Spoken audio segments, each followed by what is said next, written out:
네, 일단 시장이 지금 너무 좋지 않아요. 지난주 금요일에 반등에 성공을 한 양대 시장이 오늘 급격하게 뭐 처음부터 낙폭을 키우지 않았습니까? 이런 투자 심리에 대해서 어떻게 생각을 하고 계세요?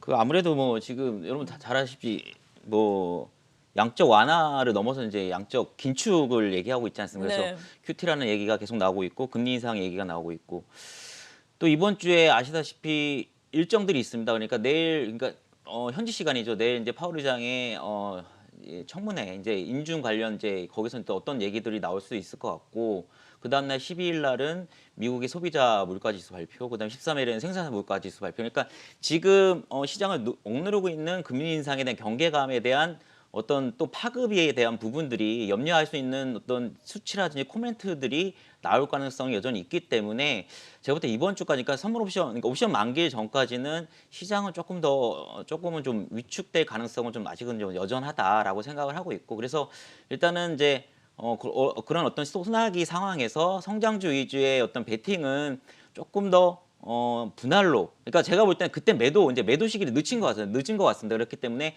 이번 주에 혹시 변동성이 있더라도 성장주를 가지고 계신 분들은 매도하시면 안 될 것 같고 거기서 이제 추가 매수에 대한 부분을 고민하셔야 되고 신규 매수는 역시 가능은 한데 조금 길게 보고 하셔야 될 것 같다는 생각 없고 일단 스타일상으로는 가치주 위주의 어떤 반등을 예상하는 신규 매수는 저는 조금 유효하다. 그러니까 전반적으로 시장이 모든 종목들이 다 이렇게 안 좋을 것 같지는 않고 성장주하고 스타일상의 가치수상의 어떤 약간의 좀 변화된 모습이 좀 이번 주에는 있을 것 같다라고 생각을 하고 있습니다. 네, 윤여민 팀장께서는 어떻게 생각하고 계세요? 예, 근데 앞에서 부장님께서 말씀하셨던 것처럼 사실은 좀 일정이 많죠. 하지만 네, 좀 맞아요. 긍정적인 부분을 좀 말씀을 드리면 일단 오늘 JP모건 헬스케어 컨퍼런스 이제 좀 시작을 하고 있고요. 또 이제 4분기 어닝 시즌도 좀 시작을 했습니다. 그리고 사실 이제 이번 주 목요일에 이제 옵션 만기일이 있는데 사실 너무 물량이 많이 나왔기 때문에 네. 옵션 만기를 좀 무난하게 지나갈 수 있지 않을까 좀 생각을 하고 있는 상황인데 일단 이번 주 사실은 이제 기간 매도가 좀 거의 이제 막바지에 다다르지 않을까 좀 생각을 하고 있습니다. 특히 이제 금융 투자를 중심으로 한 기간 매도가 계속 나오고 있다는 점 사실 계속 증시에 부담이 됐는데 일단 이번 주까지는 거의 좀 물량이 나오지 않을까 좀 생각을 하고 있고 또 이제 환율 부분이 지금 상당히 크리티컬한 부분이 있는데 약간 좀 이 명과 암이 좀 있는 것 같습니다. 일단 1,200원이 넘어가면서 사실은 외인들이 좀 어떤 매도에 대한 버튼을 누를까 생각을 했지만 또 다른 한편으로는 수출 기업에 대한 또 좋은 이점이 있다 보니까 사실은 이 환율 어떻게 보면 1,200원이 제가 볼 때는 라운드 피겨라고 생각을 했는데 1,200원이 넘어가도 좀 매수가 좀 들어오는 걸 보면서 일단 좀 환율에 대한 부분도 좀 계속 체크를 하겠지만 결국 이제 성장에 대한 실적에 대한 모멘텀이 상당히 중요하지 않을까 좀 생각을 하면서 일단 뭐 이번 주까지는 좀 변동성이 이어지지 않을까 좀 생각을 하고 있고 특히 이제 금리 인상에 대한 부분 계속해서 지금 나오고 있고 뭐 이제 하다못해 뭐 이제 커피 관련돼서도 지금 뭐 가격이 오른다라는 계속 네, 뉴스가 나오다 맞아요. 보니까 이러한 좀 인플레이션에 대한 부분이 좀 상당히 우려가 되면서 계속해서 좀 시장을 억누르는 요소가 아닌가 생각을 하고 있습니다만 결국 올해 같은 경우는 좀 유동성 장세에서 실적 장세로 넘어가다 보니까 좀 실적에 대한 부분이 더욱더 좀 부각이 되지 않을까 좀 생각을 하면서 좀 다음 주부터는 그래도 조금은 좀 시장에 대한 수급이 좀 더 원활해지지 않을까 생각을 하면서 이번 주는 조금 조심하자라고 좀 말씀을 드려보도록 하겠습니다. 네. 그런데 사실 실적과 관련해서 지난주에 이 삼성전자와 LG전자 잠정 실적을 발표를 했잖아요. 물론 삼성전자 영업이익 같은 경우에는 일회성 비용으로 인해서 예상치를 하회하긴 했지만 그래도 어느 정도 양사 모두 양호했다라는 평가인데 오늘 그래도 양사가 또 하락을 하고 있단 말이죠. 이 하락은 어떻게 봐야 될까요?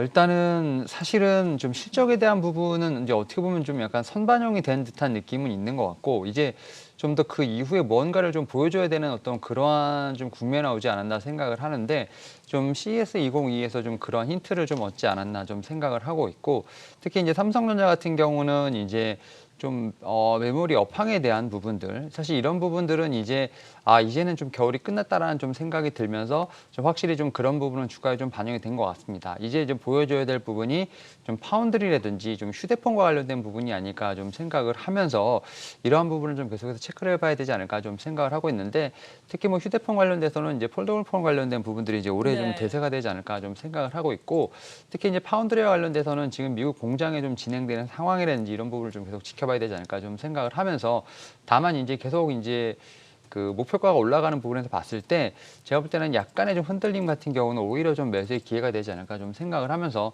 뭐 삼성전자 같은 경우는 상당히 좋게 본다 말씀드릴 수 있을 것 같고 특히 이제 LG전자 같은 경우는 확실히 이제 전자로서에 대한 부분 뭐 사실은 이제 최고 실적이 나왔죠. 사실 이제 휴대폰 사업부를 좀 어느 정도 정리를 하면서 지금 최고 실적이 나왔는데 일단 LG전자 같은 경우는 뭐 전자에 대한 부분뿐만 아니라 저는 이제 좀 2차 전지 특히 이제 좀 전장용에 대한 부분을 좀 많이 좀 강조해드리고 싶다라고 좀 말씀을 드릴 수 같습니다. 사실 뭐 LG전자 같은 경우는 차체 빼고 전기차를 다 만들 수 있다는 어떤 그런 우스갯소리가 있을 정도로 지금 전장에 대해 확실히 좀 특화되어 있는 기업이라 말씀드릴 수 있을 것 같고 특히 이제 CES 2022에서 좀 전기차라든지 자율주행과 관련된 부분이 계속 강조가 되다 보니까 좀 미래차 관련돼서 계속 협업이 되지 않을까 좀 생각하는 측면에서 봤을 때 뭐 삼성전자라든지 뭐 이제 LG전자 같은 경우는 실적에 대한 부분은 당연히 담보가 되는 거고요. 미래 성장성에 대한 부분은 충분히 제가 볼 때는 좀 빛을 발할 수 있는 좀 구간에 왔기 때문에 오히려 제가 볼 때는 조금씩은 좀 이렇게 조정 시에 좀 매수의 관점을 좀 봐도 되지 않을까 좀 생각하고 있습니다. 네. 오늘 그리고 금융주들 일제히 올라가고 있는 가운데 가장 선전하고 있는 섹터가 보험주가 되겠죠. 앞서서 보험주는 저희가 정리를 어느 정도 해드렸습니다. 개인 투자자들에게는 그다지 크게 권유하지 않는다라는 의견을 들어봤거든요. 왜냐하면 상승 탄력이 그다지 크지 않게 나오기 때문인데 물론 지금은 크게 올라왔어요. 하지만 보유자의 영역이다. 보유하신 분들도 뭐 6개월 혹은 뭐 1년까지 좀 장기적으로 보는 게 좋겠다라는 의견을 들어봤습니다. 그런 가운데 뭐 은행 금융주들도 일제히 올라왔어요. 우리 금융지주가 이렇게 상승 탄력을 키우는지 몰랐네요. 오늘 네. 4%에 올라왔는데 금리 인상의 전통적인 수혜주들 아니겠습니까? 네. 어떤 금융주를 유망하게 보고 계세요?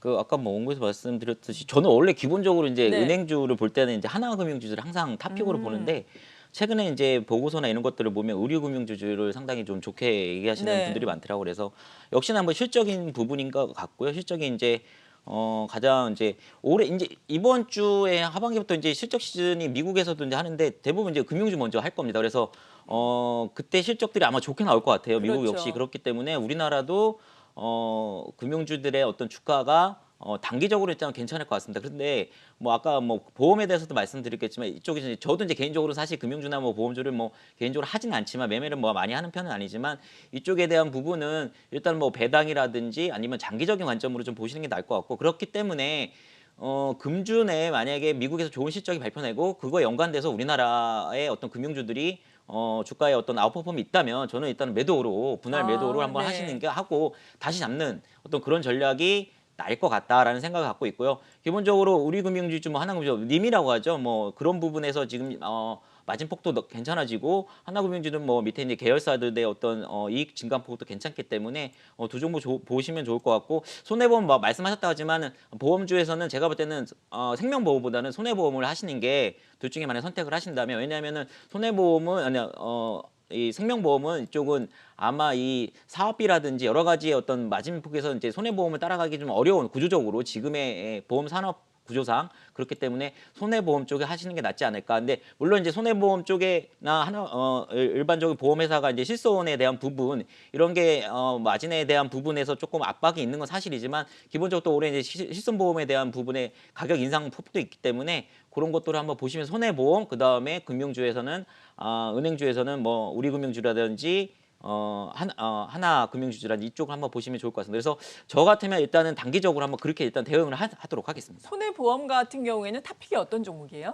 저는 이제 원래 손해보험의 매출액 1등인 회사는 이제 삼성화재인데 삼성화재는 좀 그렇고 제가 2, 3위가 너무 많이 가서? DB 손해보험하고 아닙니다. 좀 무겁습니다. 좀 아, 원래 무거워서. 보험주 전체적으로 무거운데 이왕 주식 투자하시면 조금 네. 탄력 있는 걸 하시는 분들이 많기 때문에 2, 3위를 계속 각축을 하고 있는 회사들이 DB 손해보험, 하나손해보험 그렇기 때문에 DB 손해보험이나 하나손해보험 쪽을 하시는 게 어떨까. 그래서 하나손해보험 쪽은 이제 보장성 보험 쪽이 좀 강하다고 보시면 좋을 것 같고 DB 손해보험은 자동차 보험 쪽이 강하다고 보시면 좋을 것 같은데 제가 볼 때는 둘 중에 하나로 선택하시는 게 나을 것 같습니다. 네, 그러니까 중장기적으로 긍정적으로 볼 수 있겠지만 그래도 또 투자 전략 측면에서 본다면은 이번 주 후반에 미국의 금융주들의 실적 일제히 발표가 되는데 이 부분을 전후해서 또 급등을 한다면은 약간 차익 실현을 하고 조정치 접근을 해보자라고 네네. 언급을 해주셨습니다. 예. 이어서 원전과 관련된 종목들 다시 한번 투자 의견을 들어보도록 하죠. 오늘 뭐 가장 상승 탄력이 크게 나오는 것이 거래소 내에서 원전과 관련된 종목들이 되겠습니다. 한전 기술도 좋고 한신 기계도 좋고 상당히 좋은 양상인데 아무래도 유럽에 대한 기대감이 있지 않습니까? 앞서서도 원전에 대해서는 이건 중장기적으로 갈 수 있는 모멘텀이 될 것이다라는 의견 들어봤는데요. 어떻게 투자 전략 측면에서는 접근해 볼까요?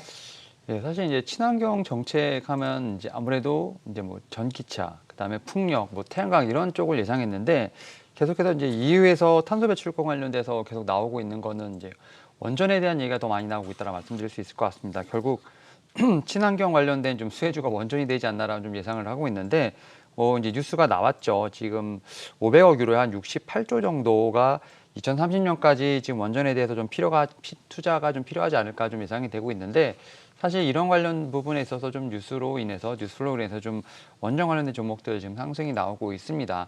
다만 이제 저 같은 경우는 좀 이 원전 관련된 종목들을 사실은 뭐 정치적 이슈와 좀 아무래도 좀 연관이 좀 되지 않을까 좀 생각을 하고 있는데 일단 우리나라의 좀 주요 대선 후보들이 탈원전 정책에 관련돼서 지금 입장을 표명을 좀 몇 번 했는데 이러한 부분들이 언제까지 이제 좀 이어지는지에 대한 부분을 좀 계속 지켜봐야 되지 않을까 좀 생각을 하고 있고 일단 뭐 지금 현재 상황에서 뉴스플로우로 지금 나오고 있는 부분들 그다음에 이제 좀 올해 좀 제가 볼 때는 이제 해외에 대한 수주적 모멘텀도 있다라고 좀 말씀드릴 수 있을 것 같은데 특히 뭐 체코라든지 뭐 이런 부분들에 대한 이제 원전에 대해서 좀 공식 입찰 절차가 좀 진행될 것으로 보이고 있고 폴란드 쪽에서도 지금 제안이 좀 진행되고 있는 부분이 있기 때문에 해외 좀 수출 가능성도 좀 수주 가능성도 좀 있다라고 말씀드릴 수 있겠습니다만 아무래도 이제 원전 같은 경우는 우리나라에서 봤을 때는 좀 약간 좀 정책 관련된 부분하고 좀 연관이 되다 보니까 제가 볼 때는 좀 저는 대선이 끝난 이후에 지금 이제 어떻게 보면 취임한 대통령의 제가 볼 때는 그 원전 관련된 좀 정책 기조를 한번 좀 확인을 해보고 나서 들어가는 것도 늦지 않을까 좀 생각을 해보면서 저는 이제 현재 상황에서 봤을 때는 조금은 상승할 때마다 좀 리스크 관리 좀 해보시는 게 어떨까. 기존 보유자분께서는 좀 그렇게 좀 대응하시는 게 어떨까 말씀을 지금 들어보도록 하겠습니다. 네, 상승 시에 차익 실현을 좀 해보자라는 의견이네요. 조금 더 확인을 하고 들어가자. 신규 매수 같은 경우에는 원전 관련주 도움 말씀을 들어봤고요. 이 밖에 특징적인 종목들 알아보죠. 박소영 캐스터. 네, 원전 관련주들이 올라가면서 장 초반 에너지 관련주, 가스 관련주들도 상승을 보였는데요. 유럽 천연가스 가격 상승세에 힘입어서 현재 훈풍을 불어넣고 있습니다. 하지만 지금은 시장이 빠지면서 좀 음봉으로 돌아선 상태인데요. 이 가스 관련주들 올해 전망은 어떻게 봐야 할까요? 그 가스 관련 오늘 네. 이제 그 유럽 천연가스가 급등한 이유는 뭐 여러 가지 이제 동절기 때문에 그런 부분도 있지만은 아무래도 지금 그 우크라이나 사태 그 부분인 것 같아요. 제가 볼 때는. 그래서 물론 아까 말씀드린 구조적으로 지금 동절기라 그런 부분도 있지만 일단은 러시아하고 지금 뭐 미국하고 또 유럽하고 지금 우크라이나 관련 문제로 계속적으로 협상 중이지 않습니까? 그래서 저는 안 좋게 최악의 국면으로 끝나지는 않을 것 같아요. 그렇기 때문에 어느 정도의 선에서 서로 간에 양보할 수 있는 어떤 그런 것들을 좀 만들 수 있지 않을까. 그렇다면은 지금 천연가스 대부분 아시다시피 이제 유럽에 러시아에서 유럽으로 지금 한 40% 이상을 지금 조달받고 있는 상황이기 때문에 그런 부분에 어떤 푸틴 대통령의 어떤 말 한마디에 따라서 지금 이쪽에 그 가격들이 원자재 가격들이 지금 특히나 천연가스 관련 가격들이 지금 변동성이 있기 때문에 지금 만약에 상승해서 지금 갖고 있는 종목들이 그런 연유로 만약에 올라가고 있다면 저는 이제 분할 매도 관점으로 좀 보시고 한 번에 안 파시는 것도 괜찮을 것 같아요. 왜냐하면 그런 어떤 협상이나 이런 부분들이 최종적으로 타결되기까지 조금 더 시간이 걸릴 수 있을 것 같기 때문에 그런 어떤 변동성들은 계속 있을 것 같습니다. 그렇기 때문에 굳이 마이너스에서는 파실 필요 없고 플러스가 됐을 때 좀 파시면 좋을 것 같고 기본적으로 뭐 우리나라 뭐 한국가스공사나 이런 거에는 크게 연관이 없는 것 같습니다. 그렇기 때문에 기본적으로 오늘 뭐 오르는 종목들은 테마주 위주의 성격이기 때문에 네. 그렇게 아마 접근하시는 게 좀 낫지 않을까, 수월하지 않을까 이렇게 생각하고 있습니다. 네, 그렇군요. 그리고 또 코스닥 시장 내에 있는 종목들 보자면은 상승 탄력을 장 초반에 상당히 키웠던 것이 골프와 관련된 종목입니다. 뭐 골프에 대한 열기가 겨울에도 좀 식지 않고 있는 것 같아요. 오늘 가스달 바닥이 상당히 선전하고 있고 골프존 유딘 홀딩스라든지 골프와 관련된 종목들이 일제히 긍정적인 양상이거든요. 골프 인가 지금 보시는 인구 증가가 계속되고 있는데 이들 종목들 지금 또 오늘은 너무 많이 급등을 했었어요. 예, 일단은 약간 좀 테마성으로 움직인다는 네. 느낌이 들 정도로 지금 상당히 오늘 좀 급등을 하고 있는데 일단 뭐 실적 시즌이 좀 다가오다 보니까 아무래도 이제 4분기 실적에 대한 부분들 또 이제 올해 좀 실적 전망치가 좀 계속 이제 조명이 되지 않나 좀 생각이 들고 있는데 이제 뭐 합성어죠. 골프랑 어린이의 좀 이제 합성어로 골린이라는 단어가 좀 많이 쓰이고 있는데 이 골린이가 이제 어떻게 보면 겨울이다 보니까 필드로 나가지 않고 어떻게 보면 이제 겨울 웨어가 좀 약간 골프웨어 같은 비수기라고 좀 생각이 드는데 오히려 이제 실내에서 뭐 네. 스크린 골프라든지 좀 여러 가지 좀 골프를 좀 칠 수 있는 좀 환경이 조성이 되다 보니까 한겨울에도 골프 의류 매출이 좀 계속 증가를 하고 있다라고 좀 보여지고 있습니다. 특히 이제 이 가스알바잭 같은 경우는 이제 작년도 12월 매출 같은 경우 뭐 전년 비교했을 때 거의 뭐 한 달만 기준으로 봤을 때도 60% 이상 좀 증가할 것으로 좀 보이고 있기 때문에 아무래도 이러한 좀 매출 상승세는 좀 당분간 지속되지 않을까 좀 생각을 하고 있고 또 최근에 이제 좀 이제 겨울로 이제 말씀드린 것처럼 비수기이기 때문에 뭐 패딩이나 뭐 이런 아우터 제품 같은 경우는 그게 없었는데 최근에 좀 이렇게 좀 도심 속에서 지금 골프를 좀 즐기거나 좀 실내에서 좀 골프를 즐기다 보니까 그 골프 의류에 대한 좀 형태도 많이 변경이 된다라고 볼 수 있을 것 같습니다. 이에 따라서 뭐 골프 점퍼를 비롯해서 뭐 스커트라든지 뭐 패딩, 뭐 방한용품까지 판매되고 있는 부분이 있기 때문에 제품 라인업 같은 경우는 상당히 좀 다양해지고 있다라고 볼 수 있을 것 같습니다. 이에 따라서 제가 볼 때는 이런 트렌드가 제가 내년까지 특히 이제 올해까지도 계속 지속되지 않을까 좀 생각을 하면서 일단 오늘은 좀 급상승을 좀 하는 부분이 있습니다만 제가 볼 땐 충분히 지금 뭐 차트상으로 보게 되면 좀 밑에서 좀 많이 쉬었기 네. 때문에 이런 좀 실적이 좀 반영이 된다고 하면 추가적인 업사이드가 좀 있지 않을까 생각하고 있습니다. 네.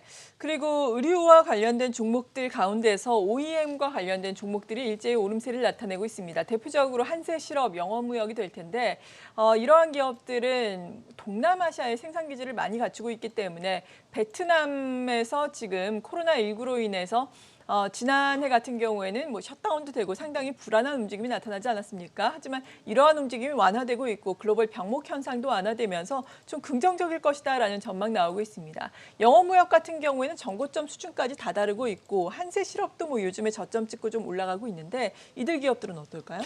일단은 증권사 이제 업계 네. 쪽은 이제 긍정적으로 좀 보고 있는데 저는 주가가 그렇게 재미는 크게 없을 것 같다라는 생각이 저는 기본적으로 갖고 네. 있는데 일단은 뭐 오늘 뭐 영업무역하고 한세실업이 그중에서 올라오고 있는데 방금 앵커님께서 말씀하셨듯이 이쪽 업체들은 대부분 이제 동남아 쪽에 이제 생산 거점을 갖고 있기 때문에 오미크론에 대한 그러니까 코로나 바이러스에 대한 부분에서 상당히 좀 영향이 많았습니다. 생산 차질 이런 부분 때문에 그래서 오미크론이 발생했을 경우에 그러면 동남아 쪽에 또 다시 뭐 락다운이나 셧다운이 있는 거 아니냐, 공장에 대한 가동률이 저하되는 거 아니냐 우려가 있었는데 생각보다 오미크론에 대한 치명률이 낮다는 게 지금 대세이기 때문에 그런 우려가 많이 좀 사그라들었고 그렇기 때문에 미국의 어떤 소비 지표 이런 것들도 상당히 좀 좋지 않습니까? 그렇기 때문에 같이 맞물려 가지고 앞으로 이쪽에 대한 주가 상승이 좀 괜찮을 것 같다. 업사이드를 좀 기대해도 되겠다라는 얘기들이 주류인 것 같습니다. 그래서 제 개인적인 부분하고 생각하고 좀 다르기 때문에 일단 주류의 생각을 따라가는 게 맞겠다라는 생각을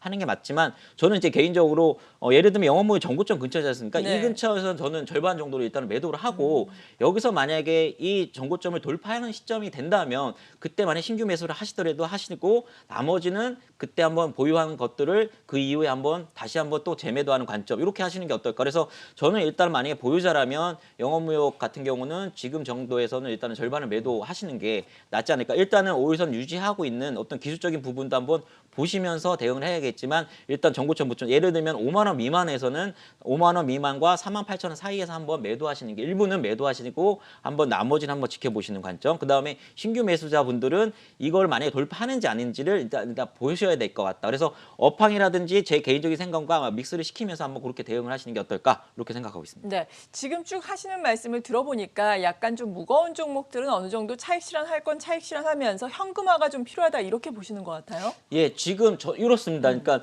지금 성장주 계속적으로 조정을 네. 받고 있지 않습니까? 그러면 성장주를 지금 매도해야 되냐? 저는 그렇게 생각 안 하는 거고 성장주가 계속적으로 이번 주 조정할 때 분할 매수 관점으로 바라보시는 게 좋을 것 같다. 네. 대신 가치주를 운 좋게 뭐 지난주에 좀 사신 분들은 이번 주 스타일상 가치주가 반등이 나올 때 저는 반등으로 보거든요. 추세적으로 작년과 같은 어떤 시클리크 업종이 그렇게 크게 간다는 거는 아직까지 업황상으로 보기는 좀 어려운 부분이 있기 때문에 가치주를 보유하신 분들은 지난주에 신규로 매수하시는 분들 또 이번 주에 반등 나올 때 좀 매도하시는 것 같죠. 다만 이런 부분이 있습니다. 가치 조절 기존에 고점에서 매수하신 분들이 지금 그럼 어떻게 하겠냐라는 네. 부분인데 일단은 만약에 그 이후에 저점을 왔을 때 나름 저점 왔을 때 분할 매수 추가 매수 안 하신 분이라면 일단은 전고점과 최하단 바닥의 절반 정도로만 목표가를 보시고 그때 오면 일단 비중을 줄이시고 그 비중을 줄인 금액을 가지고 다시 내려온 다음에 그때 다시 재매수 그다음에 하반기를 바라보는 그런 관점으로 한번 바라보시는 게 어떨까 이렇게 생각을 하고 있습니다. 네. 그리고 코스닥 내에 지금 뭐 시총 상위 종목들에 많이 포진이 돼 있는 것이 2차 전지와 관련된 종목들입니다. 특히나 소재주들 상당히 많은데 낙폭을 계속해서 확대를 해나가고 있어요. 추세가 지금 약간은 좀 꺾이고 있는 듯한 분위기인데 어떻게 전략 세워봐야 될까요?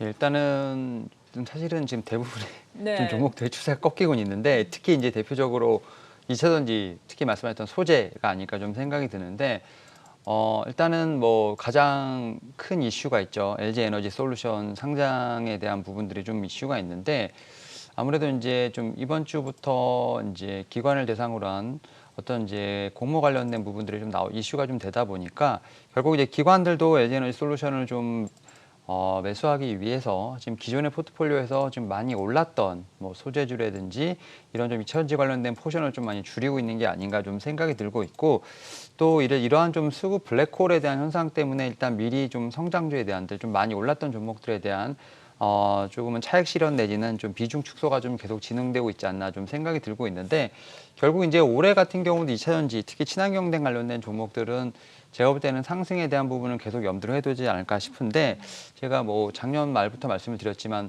좀 4대 소재는 좀 많이 올랐기 때문에 올해 좀 성장을 한다 하더라도 아무래도 좀 그동안 좀 많이 오르지 못했던 뭐 장비 쪽이라든지 셀 3사 쪽이 오히려 좀 더 주가의 상승 탄력을 봤을 때는 좀 더 주목받지 않을까라는 좀 얘기가 좀 제가 말씀을 드렸고 특히 이제 올 초부터 지금 장비 관련된 종목 쪽으로 계속해서 리포트라든지 어떻게 보면 이제 좀 관심이 매수가 좀 쏠리고 있는데 그렇다고 2차전지 소재 관련돼서도 사실은 뭐 계속해서 매도 리포트가 나오냐 그건 아니라고 생각을 하거든요. 지금 뭐 LNF라든지 에코프로비엔 같은 경우는 계속해서 지금 이제 어떻게 보면 타겟 프라이스가 계속 올라가는 지금 이제 리포트가 좀 나오고 있는 부분이 있기 때문에 오히려 약간의 좀 이러한 좀 이벤트들이 좀 지나가고 난다고 한다면 제가 볼 때는 충분히 좀 반등할 수 있는 여지는 있지 않을까 좀 생각을 하고 있습니다. 다만 이제 LG 에너지 솔루션의 어떤 이런 좀 정말 대어죠. 제가 볼 때는 상장을 하면 거의 이제 2위권으로 바로 올라가기 때문에 아무래도 좀 그러한 부분 때문에 지금 이제 좀 시장에서 미리 좀 선반영이 되고 있지 않나 생각을 하고 있기 때문에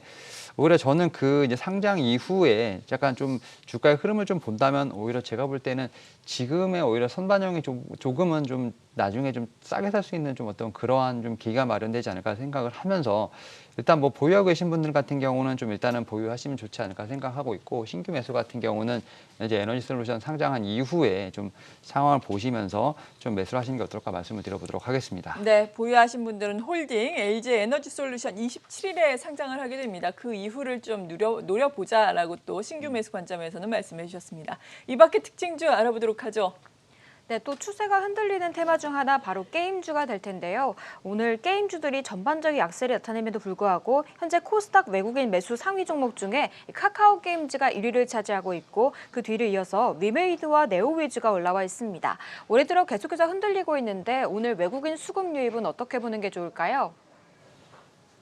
좀 최근에 좀 많이 네. 떨어졌잖아요. 그래서 많이 떨어져서 그거에 대한 어떤 반발 매수세인 것 같은데 제가 볼 때는 이 매수가 추세를 돌리려고 하는 매수는 아닌 것 같아요. 그래서 일종의 이제 투매 물량을 받는 물량으로 좀 보시면 좋을 것 같고 일단 이번 주가 지나면 제가 볼 때는 뭐 아까 환율 말씀드렸는데 환율 오버슈팅 구간이 있을 것 같은데 그건 말 그대로 오버슈팅 구간일 것 같고 수급상으로서 꼬인 부분이 어느 정도 해소가 될 것 같습니다. 그렇기 때문에 이번 주 끝나면 다음 주에는 제가 볼 때는 옵션 만기일이 끝날 수도 있고요. 다음 주 정도에 되면 제가 볼 때는 성장주에 좀 반등이 있지 않을까라고 생각을 하고 있어요. 그렇기 때문에 이번 주에 혹시 낙폭이 조금 있더라도 근데 제가 볼 때 지난주 같은 그런 낙폭은 없을 것 같은데 한두 차례 조정 가능성 충분히 있어 네. 아니 충분히라기보다는 있어 보입니다. 그렇기 때문에 일단 버티시고 다음 주에 반등이 좀 있을 것 같아요. 그때 이제 성장주의 반등들이 있을 건데 그게 이제 추세를 또 전환하는 반등은 아닌 것 같고 일정 부분 저가에 대한 기술적 어떤 하락에 대한 반등이 있을 건데 대략 21선을 좀 종목별로 보시면 좋을 것 같고요. 그래서 21선을 보시면서 타겟 목표치를 21선을 보시면서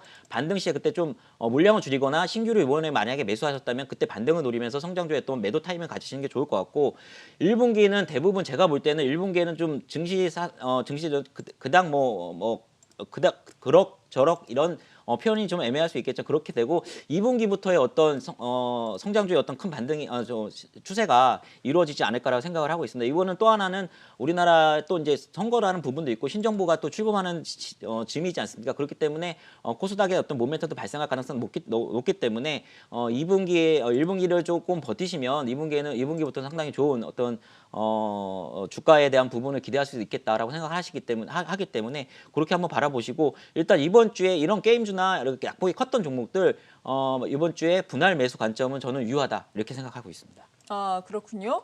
비슷한 관점에서 볼 수 있는 것이 컨텐츠 그리고 엔터주가 아닐까 싶은데요. 뭐 대부분의 종목들이 20일 이평선 진작에 또 깨고 내려간 상황입니다. 역시나 추세가 좀 흔들리고 있는 이 같은 종목들 긍정적으로 좀 볼 수 있을까요? 어떻습니까? 사실 이제 엔터주는 좀 위드 코로나 관련된 네. 종목으로 이제 사실은 이제 좀 부각이 받았고 그다음에 작년 하반기부터 좀 상당히 많이 올라왔었지만 사실 이제 위드 코로나가 좀 지연이 됐죠. 사실은 어떻게 보면 이제 오미크론뿐만 아니라 지금은 또 다른 이제 변이 바이러스가 좀 생성이 되면서 사실 이제 그 위드 코로나로 갈 수 있을까에 대한 의문들, 뭐 이제 신규 확진자가 뭐 기하급수적으로 늘어나고 있기 때문에 사실 그런 부분에 상당히 좀 타격을 받지 않나 좀 생각이 들고 있고 결국 이러한 부분들이 이제 오프라인 쪽에서 공연을 해야 하는 이제 엔터주 같은 경우는 상당히 좀 큰 타격이 아닐까 좀 생각을 하고 있는데 결국 이제 이런 좀 위드 코로나 관련된 종목들 같은 경우는 좀 시간과의 싸움이 아닐까 좀 생각을 한다 말씀드릴 수 있을 것 같고 컨텐츠 같은 경우는 이제 사실 뭐 메타버스라든지 NFT랑 살짝 좀 엮이면서 좀 최근에 좀 시세가 나왔었습니다만 다시 한번 이제 이런 고퍼주들의 어떤 하락에 좀 같이 편승이 되면서 같이 좀 제가 볼 때는 컨텐츠 관련된 종목도 지금 상당히 좀 주가가 지지부진한 흐름을 좀 보여주고 있는데 다행스러운 거는 컨텐츠 관련된 쪽에 대표적인 업종이죠. 뭐 제이 컨텐츠라든지 이런 종목들에 대해서 지금 계속해서 매수 리포트가 나오고 있습니다. 사실 이제 컨텐츠 관련된 종목들 같은 경우는 약간은 좀 위드 코로나 좀 반대되는 개념일 수 있겠습니다만 뭐 최근에 OTT 시장에 대한 최근에 좀 치열한 경쟁뿐만 아니라 결국 이제 위드 코로나가 언제 갈지도 모르겠고 간다 하더라도 제가 볼 때는 이제 온라인과 오프라인이 같이 가는 좀 어떤 이러한 좀 세상이 펼쳐질 것으로 생각되기 때문에 오히려 저는 이제 두 개 다 결국 시간과의 싸움이 아닌가 좀 생각을 하면서 결국 뭐 이제 4분기 실적에 대한 부분을 좀 어느 정도 확인을 하고 특히 이제 올해 같은 경우 지금 OTT 관련돼서 뭐 대규모 투자가 지금 계속해서 진행될 것으로 보이고 있기 때문에 그러한 부분들을 체크를 하시면서 오히려 좀 저점에서의 매수 관점으로 좀 보시는 게 어떨까 말씀을 드려보도록 하겠습니다. 네, 그렇군요. 좀 더 길게 보면서 저점 매수의 시점을 노려보자라고 말씀해 주셨습니다. 시장 어려운 국면에서 갑자기 오름폭 키우고 있는 종목들이 있네요, 박수영 캐스터. 네, 방금 전 에브리봇과 로보스타, 레인보우 로보틱스까지 로봇 관련주들이 VI 걸리면서 튀어오르고 있습니다. 현재는 좀 변동성을 키우고 있긴 하지만 이렇게 테마주로 수급 쏠림이 나타나고 있는데 진입 가능할까요? 아니면 보유자의 영역일까요? 트레이딩이 어렵네요. 가능하겠죠. 트레이딩이 네. 가능하는데 자신 있으신 분들만 그러니까 모니터를 계속적으로 보시면서 이제 트레이딩 가능한 분만 좀 하셔야 될 것 같고 추세는 제가 볼 때 로봇주들이 살려 있어요. 그러니까 제가 맨 처음에 로봇주들이 12월 초인가요? 그때 소중순에 한번 이렇게 급상승 있을 때 저는 일단 테마로 끝날 줄 알았는데 네. 일단은 계속적으로 뭐 삼성에 대한 얘기도 계속 나오고 이번에 또 CES에서 현대차가 이제 자동차 얘기보다는 메타 모빌리티라고 이제 로봇으로 이제 로봇 얘기들을 많이 나왔거든요. 그래서 이런 것들을 볼 때 제가 볼 때는 로봇에 대한 이 부분은 과거에 생각했던 단순한 테마는 아닌 것 같아요. 근데 지금 일단은 고점을 계속 오른 다음에 어느 정도 조정을 주고 가격 조정, 기간 조정을 조금은 주는 대장주들이 제가 보는 이제 대장주는 지난번에 말씀드렸듯이 로보티즈인데 자율주행하고도 좀 연관된 거. 그래서 로보티즈 근데 또 안 올랐던 로봇 관련주들이 또 움직이는 거 보니까 오늘 또 움직이니까 로봇이 지금 끝났다고 보기는 없고 추세도 지금 기술적으로 보면 살아 있습니다. 그렇기 때문에 트레이딩 관점은 맞는데 지금 요번 주에 제가 볼 때는 조금 밑에 마이너스 줄 때 사신 다음에 플러스 줄 때 파는 어떻게 보면은 뭐 너무 쉽게 얘기하는 거 아니라고 하지만 이게 트레이딩이라는 관점으로 좀 볼 수 있는 부분인 것 같습니다. 그렇기 때문에 한 파동상으로도 한번 남았고 정고점 근처까지는 한번 갈지 않을까. 그러니까 지난주에 이루었던 정고점 근처까지는 한번 가지 않을까. 그게 아마 제가 볼 때는 다음 주가 되지 않을까라고 생각을 합니다. 이것도 역시 성장주에 속하기 때문에 그렇게 한번 보시고 지금 관심을 갖고 한번 보시면 좋겠다. 그래서 일단은 제가 볼 때는 아무래도 지금 상황 국면에서는 트레이딩 관점이 맞다라고 생각을 하시고 그때 한번 매도를 하시고 다시 한번 조정 올 때 사다도 되지 않을까. 로봇 관련주들은 그렇게 한번 보시면 좋을 것 같습니다. 네, 뭐 로봇 관련주에 뭐 등락이 너무나 크게 네. 하루하루의 변동성이 다르게 또 나오고 있기 때문에 이 같은 점은 정말 트레이딩을 잘하시는 분들, 트레이딩의 관점에서 볼 수 있겠다라고 말씀해 주셨습니다. 그리고 약간 저도 좀 뜬금없다라는 생각이 들 수도 있겠는데 자전거와 관련된 종목들이 오르고 있어서 살펴봤더니 알톤 스포츠, 삼천리 자전거 최근에 추세가 상당히 견조하네요. 특별한 이유가 있을까요?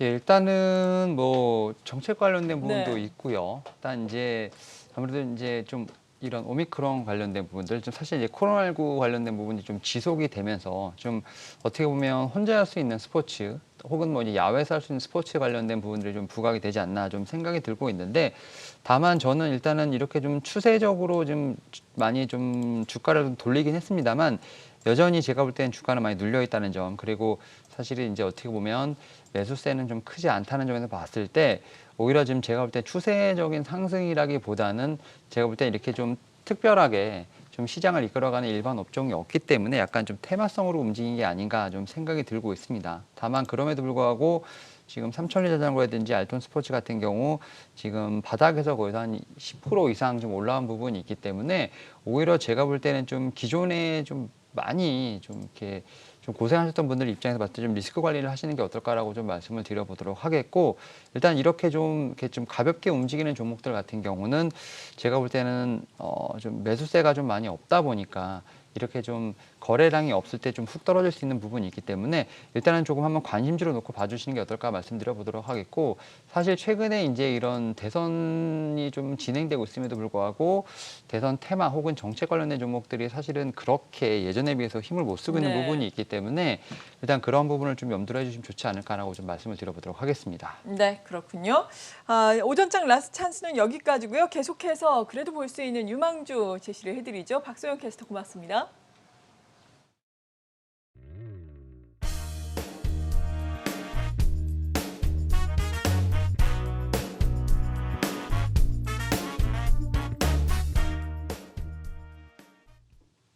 네, 두 분의 공략주 알아보겠습니다. 첫 번째 공략주 화면으로 만나보겠습니다. 오비고 가지고 오셨습니다. 오비고는 어떤 회사인가요? 일단 최근에 뭐 자율주행 관련된 부분에서 좀 움직이고 있는 부분이 있는데 네. 일단 차량용 소프트웨어 좀 전문 업체라고 말씀드릴 수 있을 것 같고, 뭐 스마트카 소프트웨어 솔루션이라든지 뭐 컨텐츠 사업을 이제 주요 사업으로 하고 있다라고 말씀드릴 수 있을 것 같은데, 일단 이 회사 같은 경우는 해외 완성차부터 국내 이제 완성차까지 다수의 납품 이력을 좀 보유를 하고 있습니다. 결국 레퍼런스를 좀 많이 가지고 있는데, 특히 또 미드웨어서부터 애플리케이션까지 포괄적으로 개발 능력을 좀 가지고 있기 때문에 신규 고객사의 어떤 확장이라든지 기존 고객사 내에서 품목 증가가 좀 예상이 된다 말씀드릴 수 있을 것 같고, 최근에 이제 뭐 CS2022를 통해서 좀 자율주행 관련된 부분들이 어떻게 보면 하나의 좀 테마로 좀 곽강을 받으면서, 사실 뭐 전기차라든지 2차 전지만 상당히 좀 주목을 받았었는데 자율주행도 어떻게 보면 다시 한번 좀 강조가 되는 부분이 아닌가 좀 생각을 하고 있고, 사실 이제 자동차 같은 경우는 이제 뭐 이동 수단을 떠나서 이제 유틸리티라는 부분들, 뭐 스마트카로 좀 발전하고 있는 부분이 있기 때문에 관련된 이제 멀티 디바이스가 좀 계속 고도화되지 않을까, 뭐 소프트웨어 관련된 시장도 상당히 이와 관련돼서 좀 성장할 것으로 보이고 있기 때문에 여기에 따른 좀 수혜도 예상된다 말씀드릴 수 있을 것 같고, 특히 올해 특히 이제 로열티라든지 라이센스 매출액이 한 77% 정도 좀 전년 대비 좀 증가할 것으로 예상되고 있기 때문에 이러한 부분에서 다시 한번 실적에 대한 부분도 상당히 강조가 되지 않을까 좀 생각을 하고 있습니다. 이에 따라서 자율주행과 좀 관련되어 있는 부분이 있고, 또 최근에 좀 주가가 좀 많이 좀 횡보를 좀 많이 한 부분이 있기 때문에 이제는 좀 상승에 대한 부분을 좀 한번 찾아볼 수 있지 않을까 생각을 하면서 오비고 한번 말씀을 드려보도록 하겠습니다. 네, 오비고에 대해서 도움 말씀 들어봤습니다. 계속해서 두 번째 공략주 알아보도록 하죠. 현대제철 가지고 오셨습니다. 앞서서 가치주 같은 경우에는 신규 매수 관점에서 많은 고민이 필요하다라고 긍정적으로 말씀해 주셨는데, 현대제철, 뭐 철강주, 화학주, 조선주, 지난주에 시장이 못 갔을 때 갔던 대표적인 가치주들, 또 전통적인 굴뚝주들이 되겠습니다. 현대제철 같은 경우에는 오늘 4분기 후 실적이 예상된다라는 긍정적인 리포트가 두 개의 증권사에서 나오기도 했는데, 구체적으로 어떤 매력이 있는 걸까요? 실적은 좋을 것 같은데 네. 솔직히 개인적으로 말씀드려서 추천은 하지만 이게 이 지금의 이제 소나기에 대해서 그럼 대안이 뭐냐라고 해서 일단 반등을 노리는 어떤 가치주에 대한 전략을 좀 말씀드렸는데 업황이 아주 섹시하진 않아요, 솔직히. 근데 4분기 실적은 좋을 것 같습니다. 왜냐하면 일단은 가장 컸던 게 이제 지난 8월에 이제 자동차 강판에 현대기아차하고 지금 가격 인상을 했거든요. 그 실적이 4분기부터 온전히 지금 반영이 되고 있는 상황이기 때문에 4분기에 상당히 영업이익이나 이런 거 철강주가 가장 좋을 것 같습니다. 제가 볼 때는 뭐 포스코도 있지만 현대제철이 가장 좋을 것 같고 또 하나는 이제 봉영강유인데 이제 건설 쪽에서 많이 쓰이는 자재입니다. 그래서 봉영강유도 분명히 제가 볼 때는 이제 대선이 끝나면 신정부는 어느 쪽이 됐든 일단은 주택 이쪽 부분에 부동산 쪽에 대한 드라이브를 걸 수밖에 없고 그러면 주택 경기 호조에 대한 부분을 충분히 기대할 수 있겠다. 그래서 동사가 봉영강유 1위 업체입니다. 그렇기 때문에 그쪽 부분도 좀 볼 수 있고 문제는 이제 이런 어떤 중국이라든지 이런 거에 대한 가동률 이런 철강에 대한 이런 부분에 대한 조금에 대한 노이즈가 있습니다. 뭐 조금일 수도 있고 클 수도 있지만 이런 부분의 노이즈에 대한 부분도 제가 볼 때는 1월 이게 규제도 이제 중국이 많이 좀 완화하고 이제 규제를 하다가 이제 완화는 어차피 이쪽을 좀 올려야 되기 때문에 경기를 올려야 되기 때문에 이쪽에서 중국도 이제 철강이라든 제조업 경기를 활성화시킬 수밖에 없다. 그렇다면은 철강 가격도 어느 정도 순간에는 또 올라갈 수 있는 반영이 될 수 있겠다라고 생각을 하고 있습니다. 그렇기 때문에 동사가 그런 부분에서 충분히 수혜를 입을 수 있는 부분이 있겠다. 라는 생각을 갖고 있습니다. 그렇기 때문에 일단은 이 현대제철을 매수하지만 제가 말씀드렸듯이 아직까지는 업황이 아주 섹시한 부분이 아니기 때문에 반등을 이루는 어떤 매매를 좀 보시면 좋을 것 같고 이번 주에 제가 제시한 목표가까지 안 온다면 안 오더라도 일단 저는 매도 전략을 좀 말씀을 드리고요. 그 이후에 성장주들이 반등을 나올 때 다시 한번 이쪽 관련주들이 좀 조정을 줄 겁니다. 그때 다시 한번 매수를 하셔서 1분기에 어떤 금리 인상 기간이 마무리되는 국면에서 제가 볼 때는 가치주의 어떤 상승을 노리고 그렇게 한번 매수를 하시는 게 어떨까 이렇게 좀 생각을 하고 있습니다. 네, 시장이 워낙에 지금 변동성이 크기 때문에 일단 짧게 대응을 하자 이런 측면이신가 봐요. 네, 맞습니다. 예, 요즘 대형주들에도 이렇게 짧게 목표 수익률을 좀 많이 낮추고 1분기에는 목표 수익률 분명히 제가 볼 때는 투자자분들 좀 낮추시는 게 맞을 것 같습니다. 네. 네, 그렇군요. 양대 시장 낙폭을 좀 회복하지는 못하고 있네요. 양대 시장 모두 양매도가 출회가 되고 있는 가운데 거래소 같은 경우에는 금융 투자를 중심으로 한 기관의 매도가 상당히 크게 나오고 있고 코스닥 시장에서는 외국인의 순매도가 1,000억 원 넘게 출회가 되고 있습니다. 선물 쪽에서도 외국인 지금 뭐 8,000계약 넘게 순매도를 하고 있는데 이러한 부분들 진정될 수 있을지 장중 투자 전략 계속해서 저희와 함께 세워보시기 바랍니다. 지금까지 유한타증권 역삼지점의 류민수 부장, 교보증권 영업부의 윤여민 팀장이었습니다. 고맙습니다. 네, 출발 증시 여기서 마치겠습니다. 저는 내일 이 시간도 여러분과 함께하겠습니다. 고맙습니다.